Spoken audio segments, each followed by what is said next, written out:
Hey VC, Uncle Roddus back again. Quick video here. Just got back from town, actually been to a concert tonight. The music in the background is the lady in question that we went to see, one Tammy Nielsen. I've shown her latest record in a recent video and a couple of her earlier records in earlier videos. Anyway, yeah, really great singer, powerful singer, awesome singer, great gig, really enjoyed it. Went into Penny Lane again. What was I doing in town? Seem to be going to town a lot more than I have needed to, but like I say, medical, dentist. Actually, I had to go back to the dentist because my tooth has really been hurting since I had my dental appointment. My tooth kept. Anyway, okay, so went into Penny Lane for a quick look, just in case, you know, something had come in that I couldn't say no to. And the pickings in the new arrival were pretty slim. And there wasn't anything that grabbed me and said, buy me now. But there was a couple of, there was 3 Tall Dwarf EPs, really cool. I'm looking for, I have 2 more EPs to get for the early Tall Dwarfs, and unfortunately they didn't have the ones that I wanted, but I had all the ones I already got. So, you know, I got into the New Zealand bins, and I picked up some records, and I was looking at them, and I thought, well, you know, maybe, but, you know, I wasn't intending to spend too much money. Anyway, I came across some more of these. The New Zealand Composer Series, New Zealand 20th Century Classical Music. Edwin Carr, I have a couple of his already. I'm actually having a real run on these. If anyone's watched my last couple of videos, I've picked up a few more of these. I picked up some, like 3 of them in the last video I think I made for about $5 each. These are a little bit dearer. This is on Kiwi Pacific Records, of course, and this is from 1984. So, you know, I always kind of grab these, and they're not expensive. They're just about always in really, really good condition. Clean up really nicely. I mean, the cover's near perfect, and the vinyl looks fantastic. This is something I collect more than listen to be honest. I mean, they're New Zealand, just part of my New Zealand collection. I like New Zealand jazz, New Zealand classical. I mean, I do play them, but not a lot. This is another one, War and Peace, Jack Winter's Dream, incidental music by Ashley Heenan, from 1987. Again, Kiwi Pacific Records, New Zealand Composer Series. Somebody had a copy of this from the States on Discog, and they were trying to sell it for 145 New Zealand dollars. I really don't know why they thought that anyone would pay that sort of money for it. The only Kiwi Pacific Composer Series records that get the big money are the electronic ones, weirder sort of music. These are more, you know, conventional classical recordings. I haven't even listened to this one yet. And then finally there was a Lilburn one, and I made the comment the other day that Douglas Lilburn dominates this series of releases from Kiwi Pacific. This is one is from 1987 also. As a matter of fact, I think it was the next catalogue number, SLD 81 and SLD 75, not quite. I thought there was the numbers for, oh, there you go, SLD 76 and SLD 75, so that must be the wrong date I read there. That says 1987, that says 1984. How does that work out? That's very strange. Anyway. Yeah, so Lilburn is New Zealand's most famous, well-known composer of classical music, but he also went on to make some of that weirder electronic avant-garde sort of music later in his career when the technology became available to him, and that's the stuff that's really hard to find, and you can pay reasonably big money. So as I said, I do keep my eye out for New Zealand jazz, and I did show I did show this record, which I picked up recently, Waiting for You, Murray McNabb, Frank Gibson, Andy Brown. This is a cool record. So I was pleased to see this one. Brian Smith is his second LP. This is Ode. Ode with a... So Kiwi Pacific were the ones who had the classical, although lots of other types of music as well. And Ode is the one who did most of the more of the jazz side of things. But again, they did a lot of middle of the road pop and other stuff. All sorts of stuff actually on Ode. But yeah, Brian Smith, he was in a band called the Quincy Conserve. I think it was a Quincy Conserve back in the early 70s, who were a really fantastically good pop rock band from New Zealand. Yeah, really, really good. But anyway, he went on to do this jazz stuff. His first album I have, which is okay, but I think this is much better, and this is a little bit more, I guess the word is, I hear the word spiritual jazz used a lot. I don't really quite understand it, but I think this might fit into that category. Mostly self-penned stuff too, really good. And then the other one I was reasonably excited about finding was this one, Iris, Phil Broadbent, Andy Brown and Frank Gibson Jr.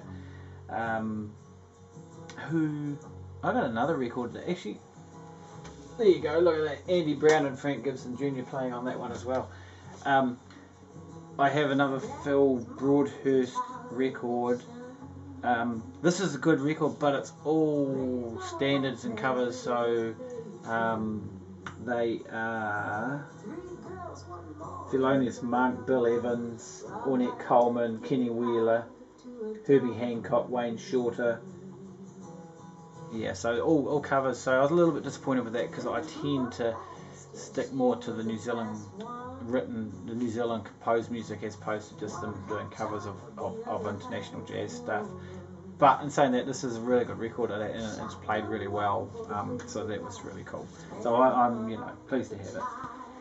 And they don't turn up very often.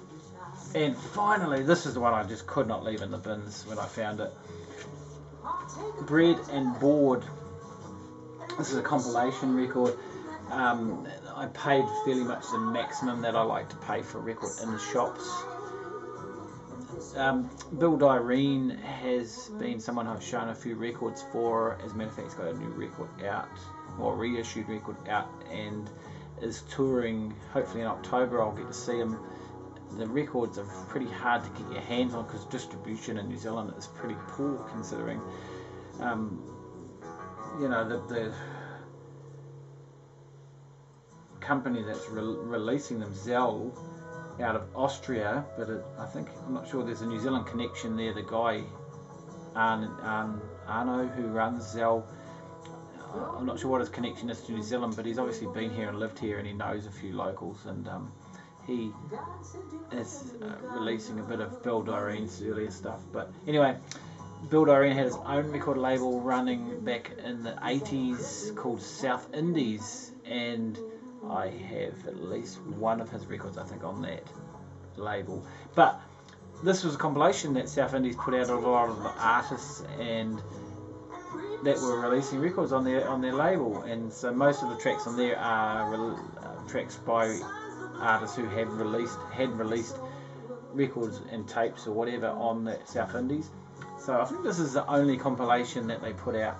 So it's pretty obscure.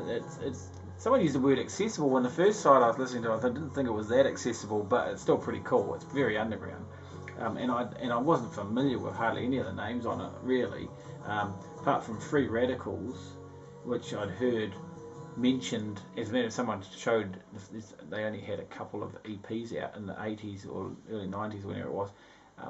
Someone mentioned it on Facebook, but most of the other guys, apart from the Bill Dyrene's tracks and his Soluble Fish thing, most of the rest of them I'd never heard of any of the bands. So I've played this, really good. It's an absolute mint condition, to be honest. I think it's probably never been played. So all right, okay. So that's my that was my little haul from the other day, and then finally just some more CDs have arrived. I mentioned I went to see a band called Great North play a gig recently. It was their farewell gig. they were pretty much hanging up the guitars for a while. Anyway, they're a husband and wife duo. So I picked up off Bandcamp their earlier EPs, LPs on thing. Great North, Up in Smoke, Halves. I'm not sure which order these go in, and then this one here, Great North, Newfoundland. This might be their first one, I don't know. But I picked up this latest CD at the gig. I've got one of the one album they put out on vinyl, which is really, really good. So I'm really pleased to get that. So that sort of completes their discography, which is similar to what I just did with the Eastern recently. And I'm not going to show any of them, but I have 13 John Zorn CDs turned up in the last week or so. I got, as I think I said, I got a tax refund, and I cashed in my copper, so that's been funding quite a lot of the. It's honestly been a massive month. I have purchased 90 CDs and pieces of vinyl this month, including those ones, and there's still one CD to come, one more John Zorn CD which they didn't have in stock and they got in, and it's on its way. But anyway, I was just catching up on my John Zorn. I have a massive collection of John Zorn CDs. Most of it, he doesn't release much on vinyl at all nowadays. Some of his early stuff you can get, but pretty much all on CD. He has a massive discography. He can release, sometimes he was releasing like up to 11 CDs a year of his music. Anyway, so I picked up the last 18 months. I haven't bought any of his stuff because I've been so busy getting vinyl and other stuff, so I use some of these funds to catch up with some of that. So I've got pretty much the last 18 months worth of his stuff, which, like I say, comes to about 14 CDs, which is pretty prolific. And then a bunch of other stuff coming. So I think that's it for me tonight. Till next time. I think I've forgotten something. I really think I've forgotten something. I don't know, and I don't even know where it is now. I've got so many records sitting around in front. I don't even know where it is. I've got so many records sitting here just behind me that are new, and some of them I haven't even listened to yet. It's just been ridiculous. I really need to dial it back a wee bit. I've got more music coming in than I can listen to. So, oh well. Anyway, that's the way it is. Happy vinyl hunting, folks, and we'll see you again next time. Cheers.